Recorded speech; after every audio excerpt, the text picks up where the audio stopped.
Hi guys, this is Watch Fan Henry. This is actually day 2 of my presence here on YouTube with my new Watch Fan Henry channel. And one of the interesting comments that I got from the videos I uploaded yesterday was that my videos were too short. The person wanted longer videos, so here's an opportunity for me to share my thoughts on London and UK watch crime from a Canadian perspective. I've watched a lot of the videos on this topic, in particular uploaded by Paul Thorpe. I really enjoy Paul Thorpe's presentation style. What he has to say is fantastic. He's totally above board. I really like what he presents and says, and much of his content relates to the high incidence of watch crime in the UK, in particular in London.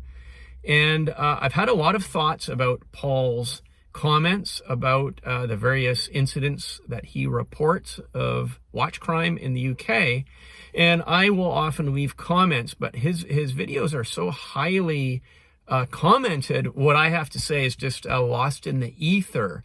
So for that, that's one of the reasons why I thought that I would start my own channel here on YouTube, is because I do have a lot to say. I do have opinions, and I thought that I could justify my own channel to share what I had to say. So I've prepared a list of the reasons that I believe are factors in the high incidence of UK watch crime, and I've numbered them 1 to 6, 7, 8, etc. So I'm going to start with number 1. It's the history. So the founding of Rolex, as far as my knowledge of the history of the company goes, is that Hans Wilsdorf was in the UK. He was in London when he created the Rolex brand.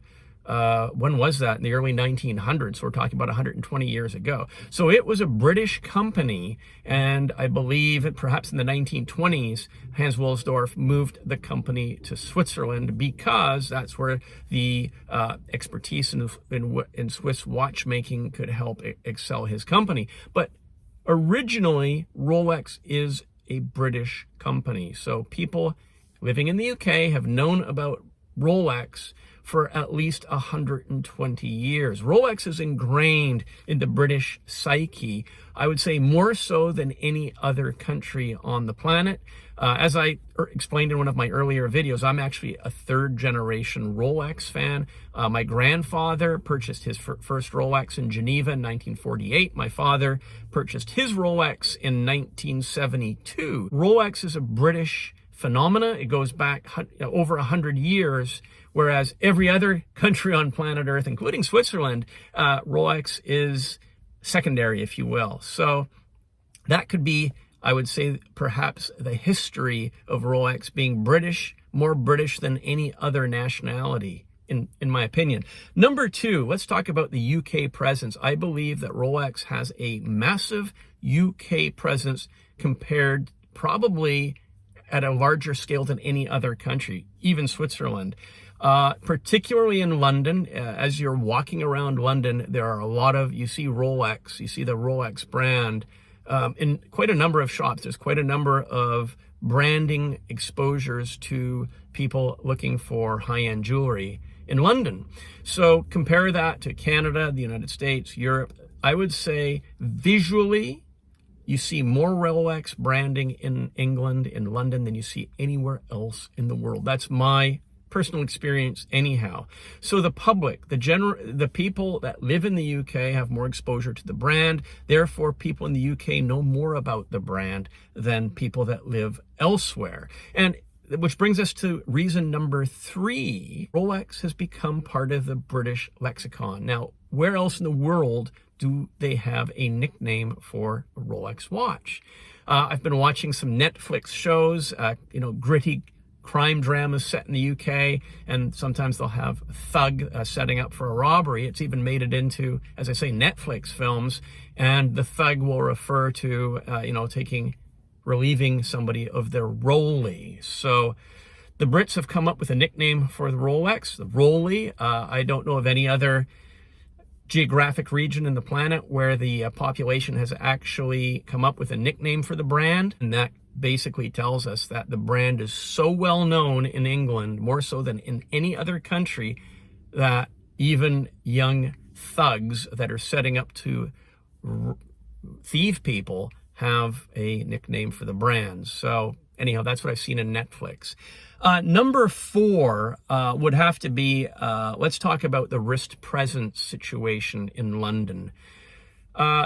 In London, I've personally noticed, just because I happen to be interested in the brand and whatnot, I don't know if this is just my experience, but I do see a lot of Rolexes on people's wrists. So there is a very high visibility factor when it comes to Rolex being visible on wrists. So I would think, I think Paul Thorpe can speak to this. When you're in London, this is how you should be wearing. Whether you've got a president under here, Sea Dweller, Sky Dweller, whatever, nobody knows. But if you're walking around like this, sporting a President Day Date all gold, you're going to attract a lot of attention. So I think that's another factor, is that in England, particularly in London, you do see a very high incidence of visible watches, Rolex watches, hanging on people's wrists. And of course, that leads to greater temptation. People that own the watches rightfully want to show them off. They're proud of their accomplishments. Not everybody is a billionaire. Many Rolex watch owners are people that have just worked hard. They've saved their money. They've put money aside, and then they've made that purchase. They've earned it, and they want to show the watch off. But the trade-off is, of course, the higher wrist visibility results in higher crime rate. What I would like to add, though, is certainly here in Canada, almost nobody, the general public, has no clue as to what a Rolex is. You can wear a president to the grocery store, the bank, to wherever, and nobody will know or even have a clue as to what that watch is or what it's worth.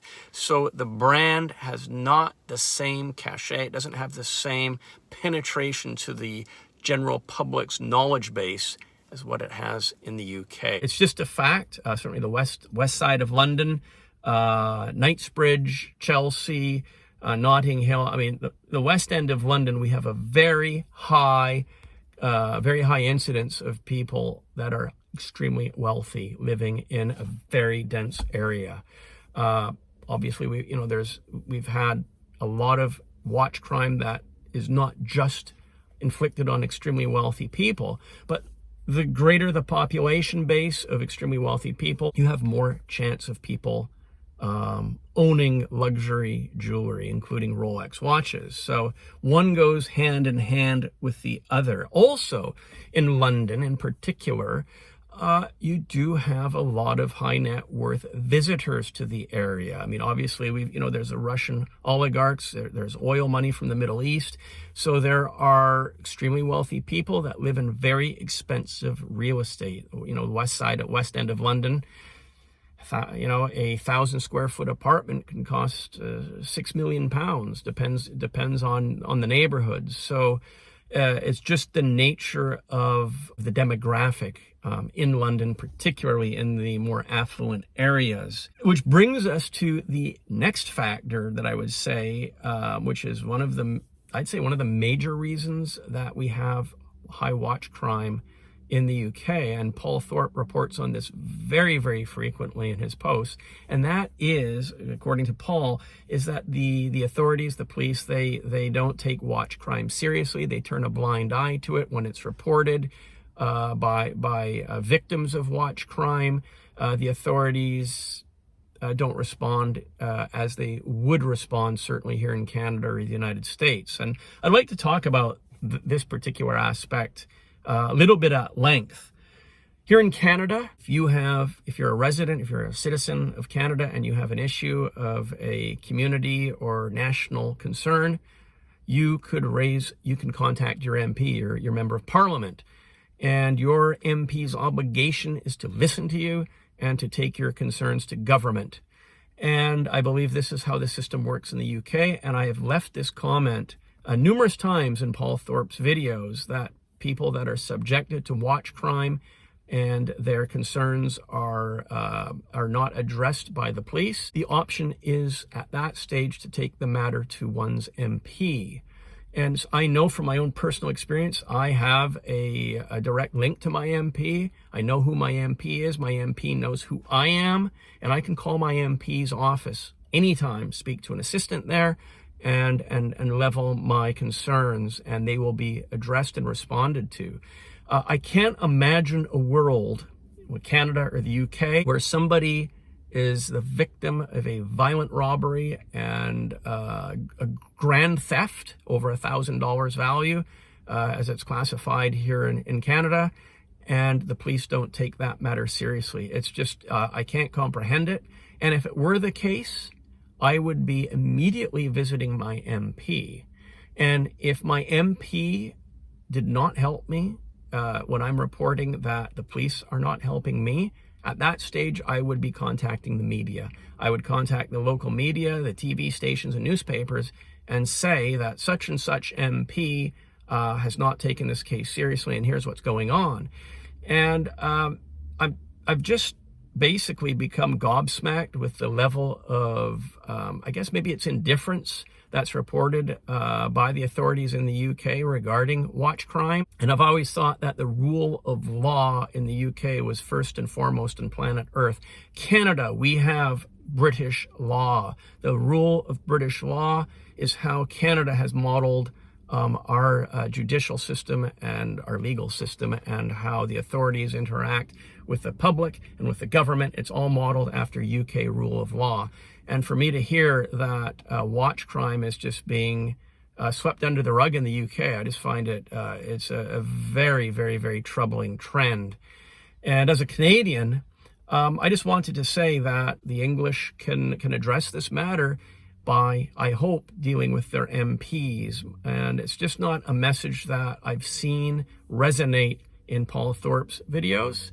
I haven't seen this particular aspect in dealing with the matter in any of the media reports that I've seen out of the UK regarding watch crimes. So I just think that dealing with one's MP would be the way to go, and it should be a big push. If multiple MPs representing different boroughs, different regions in the UK are being approached by citizens, law-abiding citizens that have suffered watch crime, then this would have to be raised to the next level within government to be dealt with seriously.